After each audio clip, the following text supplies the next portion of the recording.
Good afternoon BA third year history students. हमने अभी तक प्लासी का युद्ध पढ़ा था, उसके कारण उसके परिणाम पढ़े थे। आज हम पढ़ रहे हैं हमारे बक्सर का युद्ध। ठीक है, देखिए बक्सर का युद्ध है वो 22 अक्टूबर 1764 में बक्सर नगर के आसपास ईस्ट इंडिया के हेक्टर मुनरो और मुगल तथा नवाबों की सेनाओं के बीच लड़ा गया था। बंगाल के जो नवाब मीर कासिम, अवध के नवाब है सिराजुद्दौला तथा मुगल बादशाह आलम द्वितीय की संयुक्त सेना अंग्रेजी कंपनी से लड़ रही थी। लड़ाई में अंग्रेज़ों की जीत हुई और इसके परिणाम स्वरूप पश्चिम बंगाल, बिहार, झारखंड, उड़ीसा और बांग्लादेश का दीवानी और राजस्व अधिकार है वो अंग्रेजी कंपनी के हाथ में चला गया। ठीक है, तो बक्सर का युद्ध है वो 22 अक्टूबर 1764 ईस्वी में बंगाल के नवाब मीर कासिम और अंग्रेज़ों के बीच हुआ था। बक्सर के युद्ध में बंगाल के नवाब मीर कासिम, अवध के नवाब सिराजुद्दौला तथा मुगल बादशाह शाह आलम द्वितीय की सेनाओं ने सम्मिलित रूप से अंग्रेज़ों के विरुद्ध युद्ध किया था। 23 जून 1757 में प्लासी के युद्ध में बंगाल के नवाब सिराजुद्दौला का जो सेनापति मीर जाफर विश्वासघात कर अंग्रेज़ों से मिल गया, जिस कारण अंग्रेज़ों ने युद्ध में जीत प्राप्त कर सिराजुद्दौला को मृत्युदंड देकर मीर जाफर को बंगाल का नवाब उन्होंने नियुक्त कर दिया। मीर जाफर अंग्रेज़ों की कठपुतली मात्र था जो अंग्रेज़ों के मन मुताबिक कार्य करता था, पर जब वह अंग्रेज़ों की मनमानियाँ और दिन प्रतिदिन बढ़ती हुई मांगों को पूरा नहीं कर सका तो उसे हटाकर उसके दामाद जो था मीर कासिम को बंगाल का नवाब बना दिया गया। मीर कासिम भी मीर जाफर की तरह अंग्रेज़ों की कठपुतली ही था। उसने अंग्रेज़ों को कई छूट और अधिकार प्रदान कर रखे थे, लेकिन मीर कासिम के नवाब बनने के कुछ समय पश्चात ही उसके द्वारा दिए गए अधिकारों का अंग्रेज़ों द्वारा दुरुपयोग करने के कारण मीर कासिम और अंग्रेज़ों के बीच खटास आ गई। परिणाम स्वरूप 22 अक्टूबर 1764 ईस्वी में बक्सर का युद्ध हुआ। अब आता है कि इस युद्ध के कारण, बक्सर के युद्ध के कारण क्या थे। तो इसमें पहला कारण आता है बंगाल में प्रभुत्व की समस्या। अंग्रेज़ों में हुए समझौते के अनुसार मीर जाफर ने अपने वचनों को पूरा किया था। उसने अंग्रेज़ों को धन और जिले दिए, ऋण भी चुकाया, सेना का शेष वेतन भी दिया और आर्थिक सुधारों में अपनी स्थिति को उसने सुदृढ़ कर लिया था। अब वह योग्य और सुदृढ़ जो स्वतंत्र शासक होना चाहता था, अर्थात वो अंग्रेज़ों की कठपुतली बनकर नहीं रहना चाहता था। जबकि अंग्रेज एक शक्तिशाली नवाब सहन नहीं कर सकते थे, वे केवल उन पर आश्रित रहने वाले नवाब चाहते थे, क्योंकि अंग्रेज बंगाल की शक्ति अपने हाथ में रखना चाहते थे। मीर कासिम उसके लिए तैयार नहीं था, इसलिए दोनों में शक्ति और सत्ता के लिए संघर्ष होना स्वाभाविक था। फिर दूसरा पॉइंट आता है संरक्षण की नीति का त्याग। क्लाइव और कंपनी की कलकत्ता काउंसिल के सदस्य नवाब के डर से भागे हुए दोषी अधिकारियों के शरण और संरक्षण देते थे।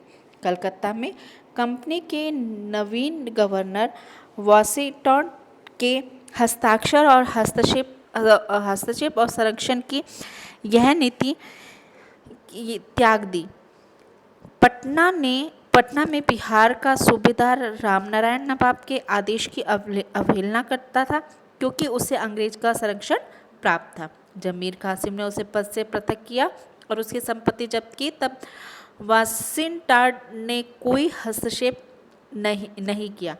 रामनारायण को नवाब को सौंप दिया गया। इससे अधिकारों का वह गुट जो अंग्रेजों पर निर्भर था बिखर गया, जिससे मीर कासिम का मनोबल बढ़ा और उसने अपनी शक्ति बढ़ाकर अंग्रेजों से मुक्त होने का उसने प्रयास किया। 1761 ईस्वी में एलिस नामक अधिकारी पटना में अंग्रेजी व्यापारी कोठी का अध्यक्ष बन गया। वह नवाब मीर कासिम की बढ़ती हुई शक्ति और नीति का विरोधी था। उसके व्यापारिक घुमाते व्यापारी क्षेत्र में मनमानी करते थे।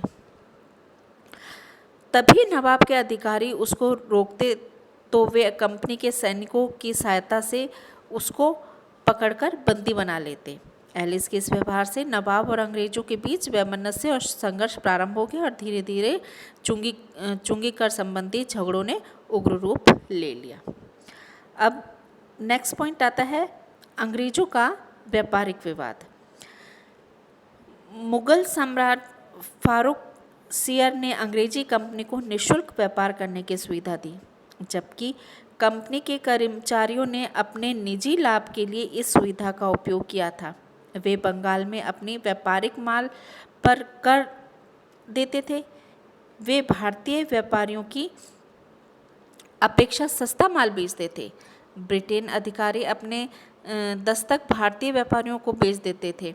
भारतीय व्यापारियों से घूस लेकर अपने दस्तक प्रथा के आधार पर अपना माल भी चुंगी से मुक्त कर लेते थे। इससे नवाब को कर में होने वाली आय कम होती जा रही थी और प्रशासन में भी दुर्बलता आती जा रही थी। मीर कासिम ने अंग्रेजों से उसके व्यापारिक माल पर कुछ चुंगी देने के लिए आग्रह किया और उसने इस विषय में समझौता भी करना चाहा, किंतु वह असफल हो गया। तत्पश्चात मीर कासिम ने बंगाल को मुक्त व्यापार का प्रदेश बनाकर सभी व्यापारियों के माल पर से चुंगी हटा दी। इससे जो भारतीय व्यापारी और अंग्रेजी दोनों के परस्पर जो माल का स्तर था वो एक ही हो गया और अंग्रेजों के व्यापार पर एकाधिकार है वो छिन गया। इससे अंग्रेज अत्यंत क्रोधित हो गए, गुस्सा हो गए उनसे।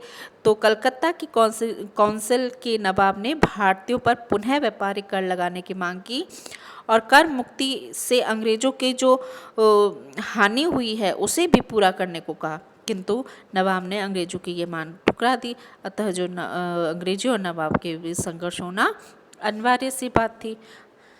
अब अगला पॉइंट आता है मीर कासिम के विरुद्ध षड्यंत्र एवं पटना पर आक्रमण। अंग्रेजों ने यह अनुभव कर लिया था कि मीर कासिम उनके नियंत्रण से बाहर निकल गया है, इसलिए उन्होंने उसके विरुद्ध षड्यंत्र करके मीर जाफर से गुप्त संधि की। इसके अनुसार उसे पुनः नवाब बना दिया जाएगा और इसके बदले में वह अंग्रेजों को कर मुक्त अंतरिक्त व्यापार की सुविधा देगा और अंग्रेजों की क्षतिपूर्ति भी करेगा। अब कलकत्ता की काउंसिल ने पटना में अंग्रेजी व्यापारिक कोठरी को एजेंट एलिस को पटना पर आक्रमण करने के आदेश दिए तथा उसकी सहायता के लिए कलकत्ता से 6 नावों पर युद्ध सामग्री व हथियार भेजे। मीर कासिम को भी इस षड्यंत्र और आक्रमण की तैयारी का पता चला, उनको पता लग गया था, इसलिए उसने युद्ध की तैयारी कर ली और अंग्रेजों की युद्ध सामग्री से लदी पटना जाती हुई नावों को मुंगेर में रोक अपने अधिकार में कर लिया। इस बीच जो एलिस ने पटना नगर पर आक्रमण कर उसे अपने अधिकारों में कर लिया, किंतु मीर कासिम ने शीघ्र ही आक्रमण कर एलिस को परास्त कर उसे पटना वापस ले गए। पटना से लगभग 200 जो अंग्रेजी बंदी बनाए गए थे। नेक्स्ट पॉइंट आता है कारण का मीर कासिम की प्रारंभिक पराजय और पटना का हत्याकांड। पटना की घटना से मीर कासिम और अंग्रेजों के बीच युद्ध प्रारंभ हो गया। कंपनी ने मीर कासिम के स्थान पर मीर जाफर को बंगाल का नवाब घोषित कर दिया और अंग्रेजी सरकार को मीर कासिम के विरुद्ध भेजा। कटवा, मुरीदाबाद, गिरिया और उदयनाला के युद्ध में उसके सैनिक के विश्वासघात के कारण अंग्रेजी सेना ने मीर कासिम को परास्त कर दिया था और उसकी राजधानी मुंगेर पर भी अधिकार कर लिया।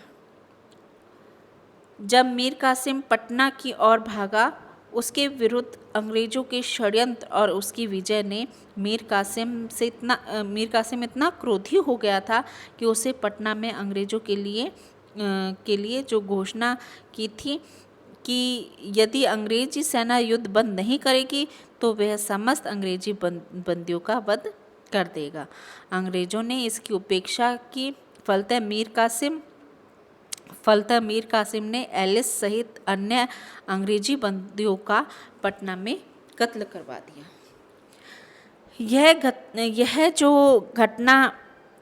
यह पटना का हत्याकांड कहलाता है। ठीक है। इस समय मुगल सम्राट शाह आलम बिहार में ही था। अवध का नवाब सिराजुद्दौला मुगल सम्राट का वजीर था। मीर कासिम ने शाह आलम और सिराजुद्दौला की सैनिक सहायता प्राप्त की और मीर कासिम, शाह आलम तथा सिराजुद्दौला की सम्मिलित सेना पटना के पास बक्सर मैदान में पहुंची। वहां मेजर हेक्टर मोन्ट्रो के नेतृत्व में अंग्रेजी सेना और इस सेना में 22 अक्टूबर 1764 में भीषण युद्ध हुआ, जिसमें अंग्रेज विजयी हुए।